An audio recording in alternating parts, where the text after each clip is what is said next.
खास तौर पर कोरोना के समय में जब सभी आदमी अपने अपने घर में था, उस समय में भी आशा दीदी घर घर जाकर सर्वे की, सबका हाल चाल ली और स्टाफ तो समय से काम करेंगे। आशा दीदी 24 घंटा हम लोग जो देखते हैं क्षेत्र में, चाहे दिन हो या रात, धूप हो, वर्षा हो, गर्मी हो, तब एएनएम चुपके चुपके, उनको चिट्ठी नहीं है, अथॉरिटी नहीं है, फिर भी वो रात में जाके चोर दरवाजा से काम करती। और अभी हम लौकी प्रखंड के बरुआर पंचायत के अमचिरी में हैं। अमचिरी में मेरे साथ एक युवा जो है समाज सेवी जुड़ रहा है, हम इनसे जानकारी लेते हैं। क्या नाम हुआ भैया आपका? यशोधर कुमार।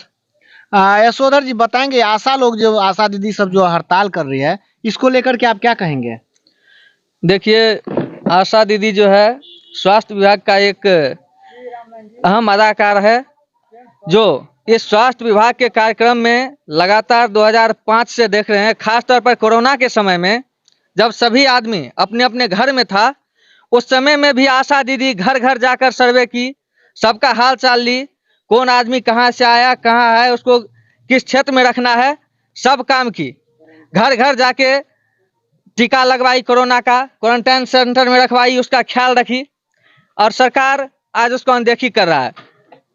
आशा दीदी जो है और स्टाफ तो समय से काम करेंगे। आशा दीदी 24 घंटा हम लोग जो देखते हैं क्षेत्र में, चाहे दिन हो या रात, धूप हो, वर्षा हो, गर्मी हो, कभी भी 24 घंटा वो हॉस्पिटल जाने के लिए तैयार रहती है। जच्चा बच्चा को सुरक्षित रखती है, उसको पूर्ण प्रतिरक्षित कराती है।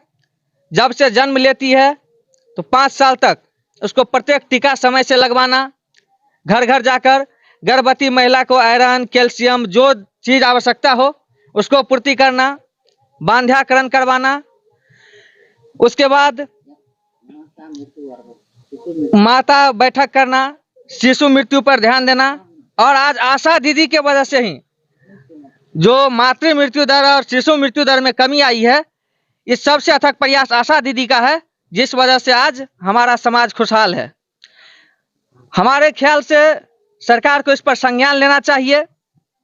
जो आशा दीदी हड़ताल पर है, वे जो मांग कर रही है, उनका मांग जायज है और इस मांग को पूरा करना चाहिए। ये प्रोत्साहन राशि जो हम लोग सुन रहे हैं कि 1000 रुपया प्रोत्साहन राशि, वो भी 4 कार्य करने के बाद, अगर 4 कार्य नहीं होता है तो वो भी नहीं मिल पाता है। तो इससे बेहतर होगा कि प्रोत्साहन राशि को हटाकर सरकार को न्यूनतम मजदूरी मानदेय देना चाहिए। सरकार का कहना है कि हम महिला उत्थान का कार्यक्रम कर रहे हैं, लेकिन आप ये कहां तक सच है कि आप महिलाओं से मजदूरी कराते हैं और उसका भरपाई नहीं करते हैं, उसका वेतनमान नहीं करते हैं। इसलिए हम लोगों के ख्याल से जो हम लोग इस क्षेत्र में देखते हैं आशा दीदी का हाल, उसके हिसाब से आशा दीदी का मानदेय देना जायज है। सरकार को इस पर अविलंब संज्ञान लेना चाहिए ताकि आशा दीदी पुनः अपने क्षेत्र में कार्य करे। हम ये भी देख रहे हैं, कहीं कहीं वीडियो के माध्यम से देखे हैं कि आशा के बदले सेविका दीदी को उकसाया जा रहा है काम करने के लिए। जब सेविका दीदी नहीं कर रही है, तब एएनएम चुपके चुपके, उनको चिट्ठी नहीं है, अथॉरिटी नहीं है, फिर भी वो रात में जाके चोर दरवाजा से काम करती है। ऐसा नहीं करना चाहिए, किसी के हक हकूक के साथ खिलवाड़ नहीं करना चाहिए। आज अगर आशा दीदी हड़ताल पर है तो सेविका और एएनएम को उसका साथ देना चाहिए, न कि उसके जगह पर उसके जगह पर उसका काम करना चाहिए। हो सकता है आने वाले दिन में अगर एएनएम हड़ताल पर जाए या फिर सेविका हड़ताल पर जाए, उसका काम आशा करे। ऐसा नहीं, सबको मिलजुल कर एक साथ आवाज लगाना चाहिए और आशा दीदी के मांग को पूरा करने में समर्थन करवाना चाहिए। जैसा कि आशा दीदी का जो मांग है, और एक जो हमको स्लोगन उन लोग का जो हमको बहुत अच्छा लगा, 1000 में दम नहीं, 18,000 से कम नहीं। तो यह मतलब ये जो है, मतलब 18,000 में कैसे एक परिवार चल सकता है?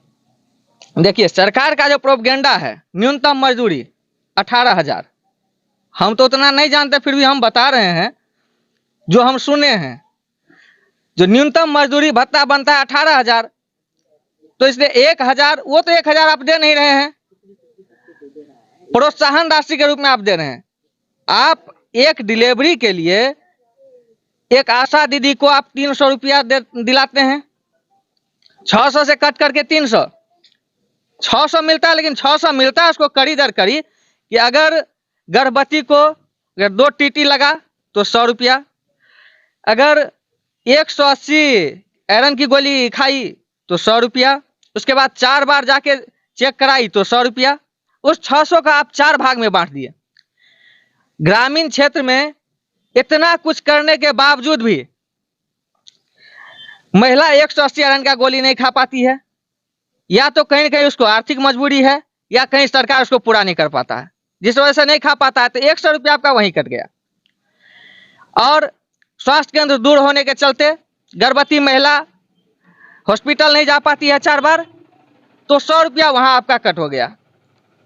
तो 100 रुपया आपका बचा टीटी वाला, और 300 रुपया अगर सरकारी संस्थान में बच्चा जन्म लिया तो 20 जी के उपरांत।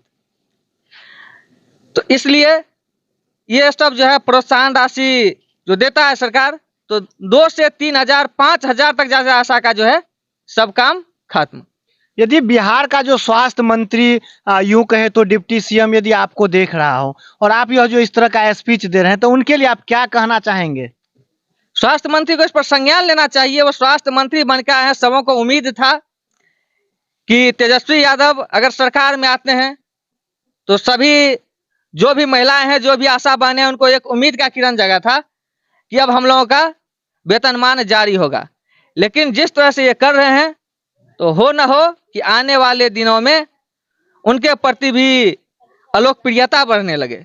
जितना लोकप्रिय हैं, हमारे ख्याल से उस तरह से लोकप्रिय बने रहना चाहिए, ताकि आपको गद्दी पर बैठाने का काम, ये जो आशा बहनें हैं हमारे बिहार में 90 हजार, वो जो है आपके समर्थन में पूर्ण रूप से आवे। क्या आपको नहीं लगता कि आशा सब जैसे कि मतलब जो आमरन जो अनशन कर रही है, मतलब हड़ताल जो कर रही है, और इन लोग का जो प्लानिंग है कि हम आगे पटना चलेंगे, और पटना यदि जाती है तो जिस तरह से शिक्षक अभ्यर्थियों पर जो लाठियां बरसाई गई, लाठियां जो बरसाए सरकार के द्वारा, यदि इन महिलाओं पे मतलब आशा दीदियों पर जो लाठी चार्ज होगा, तो उस समय क्या लगता है कि मतलब कितना वहां तक टिक पाएगी? देखिए, वैसे तो आशा दीदी कर्मठ है और करबद्ध भी है कि चाहे लाठी चले, गोली चले, जेल में जाना पड़े, तो इसमें चाहे कोर्ट का दरवाजा क्यों न खटखटाना पड़े, इसके लिए आशा दीदी पूरे समर्थन के साथ तैयार है, पूरे सामर्थ्य के साथ तैयार है। लेकिन सरकार अगर ऐसा करेगा, अगर आशा दीदी पर अगर महिलाओं के साथ कोई दुर्व्यवहार किया, तो हम लोग उन लोगों के साथ हमेशा खड़ा है और डट के खड़ा करेंगे और डट के उसका मुकाबला करेंगे। नाम हुआ सर आपका? रामनारायण मुखिया। बताएंगे आशा दीदी सब जो हड़ताल जो कर रही है और आम जो अनशन और जो कर रही है, इसमें कहाँ तक आपको लगता है कि मतलब जायज है? हम लोग जो है सर, अभी 2005 से अभी तक जो कार्य कर रहा है आशा दीदी, हॉस्पिटल जाता है उसका कोई भी नहीं वैल्यू है, न उसका बैठने उठने का कोई अति जगह रहता है।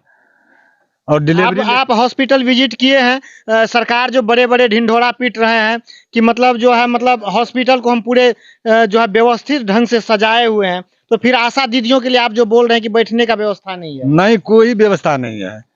पूरा रात वो लोग कहीं न कहीं गुजार देता है फील्ड में, कोई उसका वैल्यू नहीं देता है। डिलीवरी लेकर जाता है तो उधर कहता है वो इधर ले जाओ, उधर ले जाओ, कोई देख रेख नहीं करता है। हड़ताल पे हैं और उनकी जो मांगे हैं वो जायज है, ठीक है। वो इसलिए जायज है कि जितना भी वो मेहनत करती है, लेकिन उस हिसाब से उनको भत्ता नहीं मिल पाते हैं, जिसके कारण वो जो अभी जिस हड़ताल पे हैं उसका जितना भी मतलब भत्ता होना चाहिए, मतलब जितना सैलरी समझ लीजिए या मानदेय समझ लीजिए, ठीक है, वो मानदेय उनको मिलना चाहिए। और हम लोग सब आशा के साथ हैं। सुरेश भारती जी बताएंगे, आशा दीदी सब जो हड़ताल पे हैं, इनको लेकर के आप क्या कहेंगे?